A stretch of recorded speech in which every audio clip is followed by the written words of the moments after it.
Yo pensé que se lo iban a poner ayer a Andrés Manuel López Obrador. ¿Al Nereidas? No, Juárez no debía de morir. Sí. No debió de morir. Claro.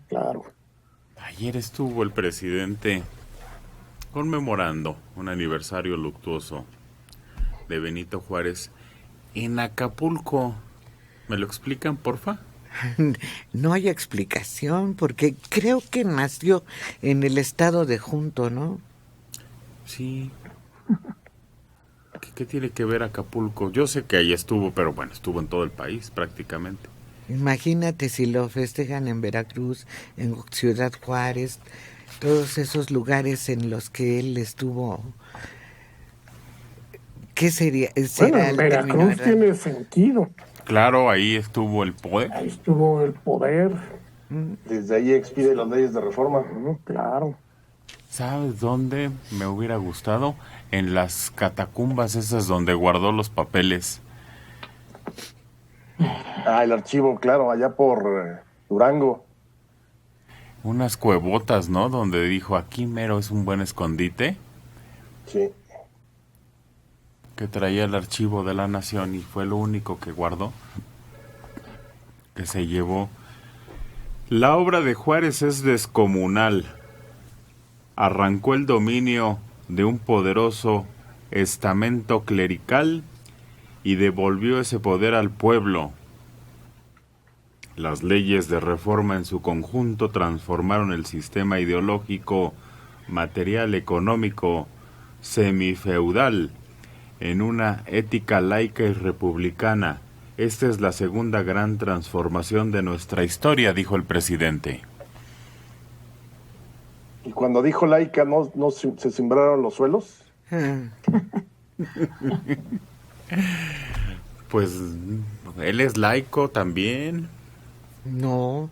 Sí, pero su discurso tiende hacia... Su puesto es laico, su cargo es laico. Exacto. Pero su pensamiento y su actuar no tiene nada que ver con el laicismo. ¿Por qué no? Confesional. No, claro. ¿Por qué?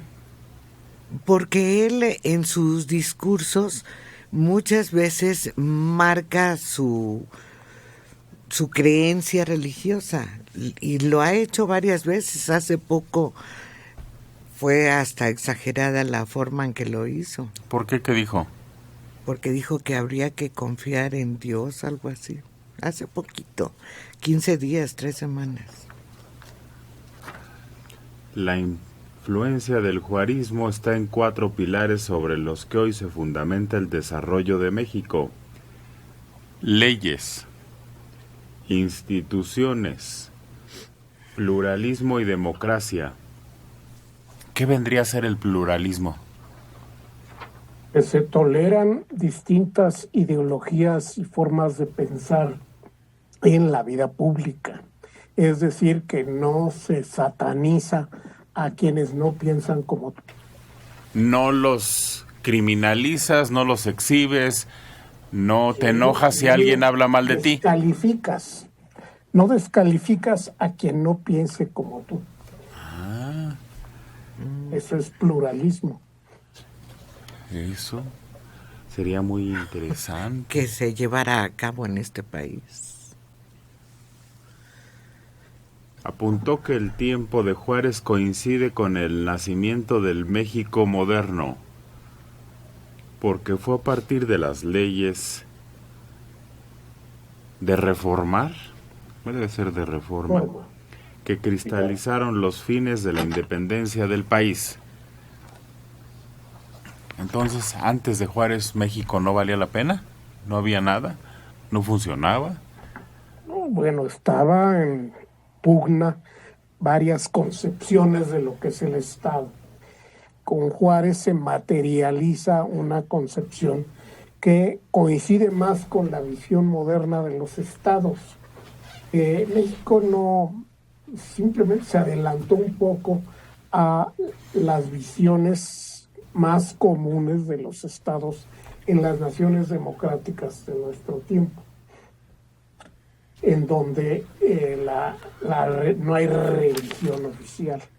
México tenía una religión oficial y la Iglesia Católica era propietaria de grandes extensiones y demás bienes, y también llevaba a cabo funciones del control de la población que debe llevar a cabo el Estado, que van desde el matrimonio, el registro civil, los panteones, todo eso. Para los que no sabemos nada de historia, entonces, ¿que Juárez es el expresidente más importante que ha existido? Mi impresión, sí, es claro, no desmerece a otros que hicieron cosas muy importantes, pero ciertamente él afianza la noción de Estado mexicano, Estado moderno en México. Eso es lo más importante que hace Juárez. Y desde luego, pues revela que México es una nación hecha y derecha ante el mundo y que no puede ser ya más víctima de pues, discriminación o de agresiones, como antes era muy común. Alejandro dijo que no. No, estoy totalmente de acuerdo. A ver, yo creo que desde luego Juárez es el presidente fundamental para la consolidación del Estado-Nación. Habíamos alcanzado la independencia en 1821, pero por la propia inexperiencia política, los criollos gobernando, Santana, todo esto, fue un desgarriate esa primera mitad del siglo XIX. Además de que la Iglesia y el Ejército tenían fueros y privilegios que impedían la creación de un Estado liberal. El Estado liberal básicamente partía de una idea muy clara: igualdad ante la ley. Ese es como uno de los principios básicos del liberalismo. Ahora, yo sí creo que es el presidente más importante y el que consolida el Estado-Nación, pero es el más importante del siglo XIX, porque este tipo de generalizaciones en el discurso, ¿con qué lo comparas? Es decir, ningún otro presidente en México ha enfrentado durante 10 años a los conservadores, luego una intervención, luego un imperio. Entonces, claro que Juárez y todo el grupo que lo rodea sienta las bases de lo que va a ser el país hacia el futuro. E incluso hoy todavía seguimos siguiendo los postulados de lo que es lo que debe de ser un Estado liberal, aunque la igualdad ante la ley siempre ha estado en entredicho en este país, porque sabemos que muchas veces la ley beneficia al rico o el rico se beneficia de la ley. Pero yo creo que si pudiéramos entrar en una galería de los presidentes importantes que han dejado huella en México, desde luego estaría ahí. Pero así como el más importante, pues te digo, funciona mejor en el discurso que dentro del contexto de cada uno de los presidentes. Por ejemplo, yo creo que Cárdenas hizo un gran gobierno y tuvo un gran sexenio, y yo lo pondría quizá a la altura de un Juárez, pero es imposible comparar por las circunstancias. Es que es el que más se menciona, Juárez, el que más se retrata, el que más... Pero eso viene desde la idea de la historia oficial, es decir, por eso de pronto Juárez pierde su dimensión humana, porque lo utilizan tanto para el discurso una y otra vez que se desdibuja, y entonces lo creas casi, lo consideras casi un ser perfecto. ¿Lo mitificas? ¿No? Exactamente. Liliana. Fíjate que sí, yo te agrego esa idea de que se mitifica, porque desde la forma en cómo fueron sus orígenes, ¿no? El venir de un mundo muy humilde, el ser un pastor, el cómo se desliga él de ese ámbito y busca la manera de prosperar, de estudiar, y cómo va ascendiendo, ¿no? O sea, realmente al pronóstico que le esperaba como campesino, como pastorcillo, y de ahí llegar a ser presidente de la República, yo creo que todo eso también lo ayuda a hacer esa figura que ha trascendido a través de los años, por todo ese camino que tuvo que recorrer, que no venía de una familia privilegiada, que tuviera acceso fácil a la educación ni nada.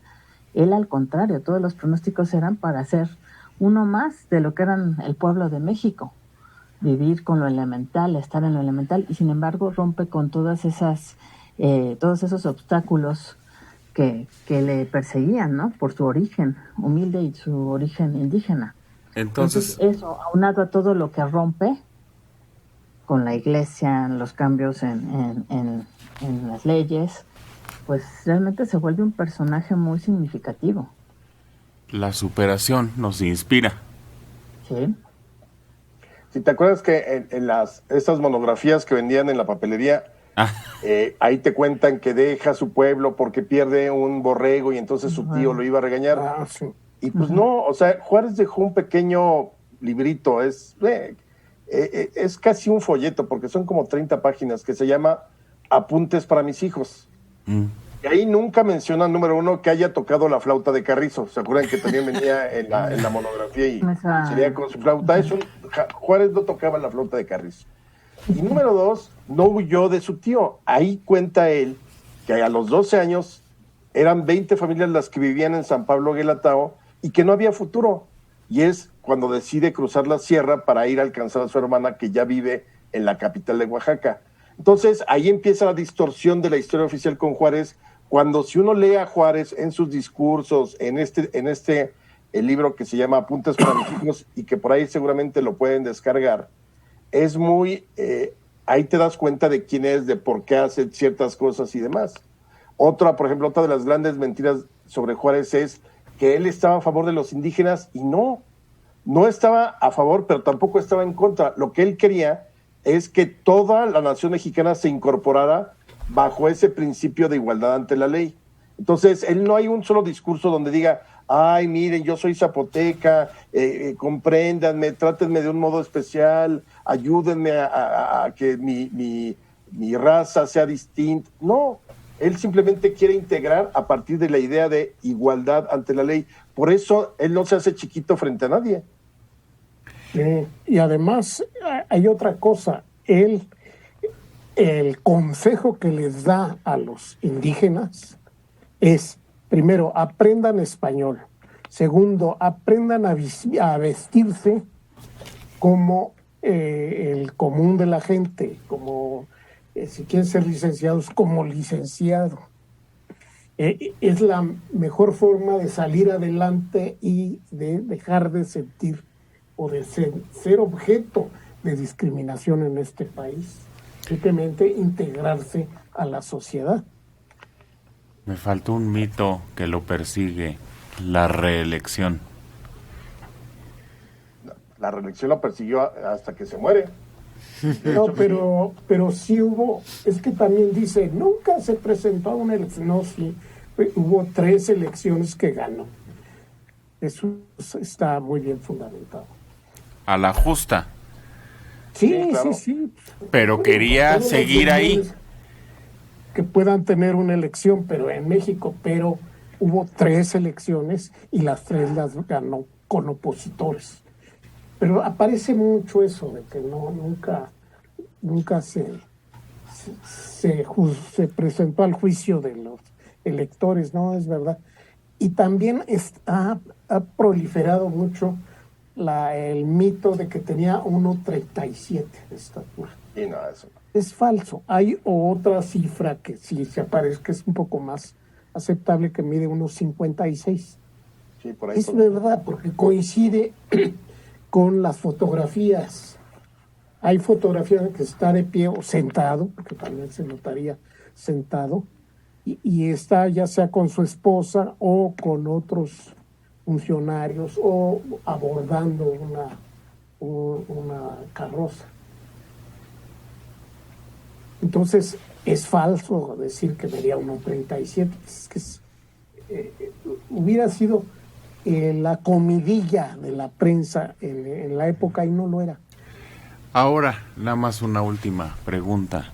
¿Por qué si es uno de los personajes más importantes, más mencionados, tenemos tantos errores en su concepción, cunden tantos mitos o falsos datos como ese de la estatura o como otro que acaba de decir Alejandro de los indígenas? ¿Por qué? Que si deberíamos entonces de conocerlo al dedillo. Es que tiene muchos enemigos también. Sí, claro. pero ¿sabes qué? Yo creo que la visión que nos dieron de Juárez era única en la segunda mitad del siglo XX.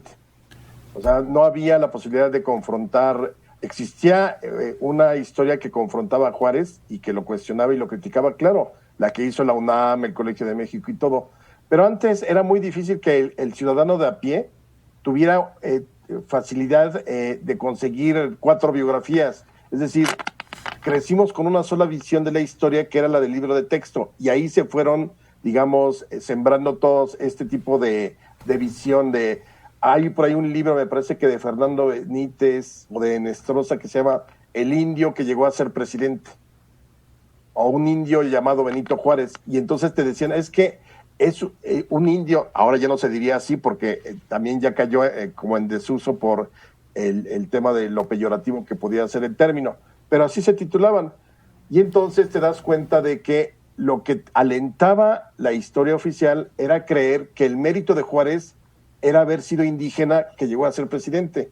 Pero Victoriano Huerta era también indígena de otro lugar del país, de Jalisco, Cora, y llegó a ser presidente. Entonces, el punto es que no tiene que ver el origen racial para ser un personaje de éxito, digamos. Juárez, digamos que la grandeza, si se me permite decirlo, grandeza, porque sí creo que es un gran personaje, no radica en su origen racial, radica en la visión que tuvo de la sociedad, de la política y del proyecto nacional que defendió. Entonces llegaron los divulgadores culturales y nos dieron en el traste. Pues sí. Carlos Santiago, Juárez en su tiempo fue políglota, hablaba zapoteco, español, inglés, francés y latín. Viviona. Probablemente inglés sí, porque trabajó en Nueva Orleans. Nueva Orleans. Doblando puros, ¿no? Entendía el inglés. Torciendo tabaco, como se dice. Eso.